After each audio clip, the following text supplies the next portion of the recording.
کوفے کا ایک امیر آدمی تھا، پھر غریب ہو گیا. غریب، غربت بڑی پریشانی ہے، بڑی پریشانی، بڑی آزمائش. غریب بیوقوف اس لیے ہوتا ہے کہ اس کی جیب میں پیسے نہیں ہوتے.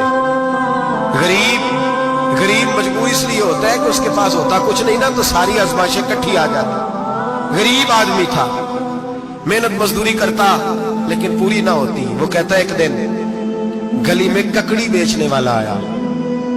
تو میری ایک بیٹی تھی چھوٹی سی، باقی بچے بڑے تھے. چھوٹی ضد کرنے لگی ککڑی کھانی ہے. ککڑی کہتے میں پریشان ہو گیا، دل ٹوٹ گیا. بیٹی نے سوال کیا ہے. فرماتے میں نے سوچا کس کے پاس جاؤں، کسی اور کے پاس مجھے سمجھ نہ آیا، میں سیدھا امام اعظم کے پاس چلا گیا. یہ شخص ہے جو مجھے دے گا بھی اور میرا پردہ بھی رکھے گا. مجھے دے گا بھی اور میرا، بولیے، میرا یہ پردہ بھی رکھے گا. یہ رسوا نہیں کرے گا، یہ فوٹو نہیں کھچائے گا.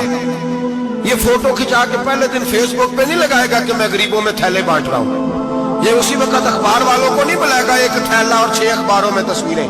یہ اس طرح نہیں خیرات دے.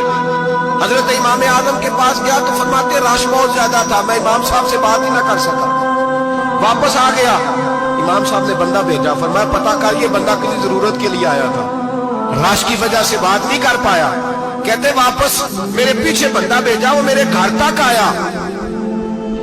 گھر آ کے اس کو حالات کا پتہ چل گیا، واپس گیا. کہتے ہیں 3 تھیلیاں اشرفیوں کی بھر کے امام اعظم لائے اور خود آئے اور رات کے اندھیرے میں آئے اور مجھے تھیلیاں دے کے نا تو میرے آگے ہاتھ باندھ دیے. میں نے کہا حضور ہاتھ کیوں باندھتے ہیں؟ آپ فرمانے لگے یار دکھ اس بات کا ہے کہ تو میرا پڑوسی تھا اور تیری غربت کا مجھے پتہ ہی نہیں چلا. تو میرے علاقے کا تھا اور میں نے سوچا ہی نہیں، میرا اپنا تھا، مجھے خیال ہی نہیں آیا. اور میں معاف کر دے، میری شکایت نہ کرنا کہ یہ میری طرف توجہ نہیں کرتا تھا. علم بھی تھا، عمل کا نور بھی تھا، تقوی کا حسن بھی تھا، غریب کی مدد کا جذبہ بھی تھا.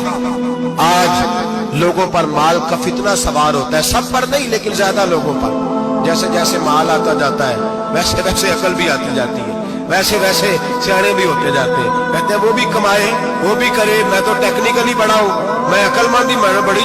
نہ بہن کی فکر رہتی ہے، نہ بھائیوں کی فکر رہتی ہے، نہ رشتہ دار کی فکر رہتی ہے، نہ دائیں بائیں کچھ دیکھتے ہیں. لوگ جیسے جیسے پاورفل ہوتے جاتے، ہٹتے جاتے، کٹتے جاتے، امیروں سے گرانے لگتے جاتے، آگے کی طرف دیکھتے جاتے.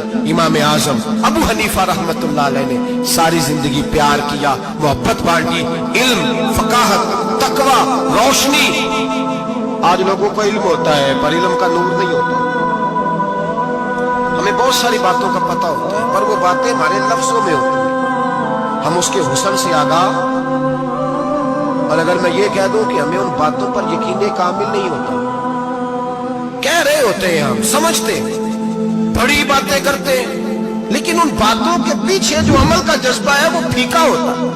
امام اعظم ابو حنیفہ رحمت اللہ تعالی علیہ جتنے بڑے عالم تھے اتنا ہی بڑا خوف تھا اللہ کا دل میں، اتنا ہی بڑا خوف تھا.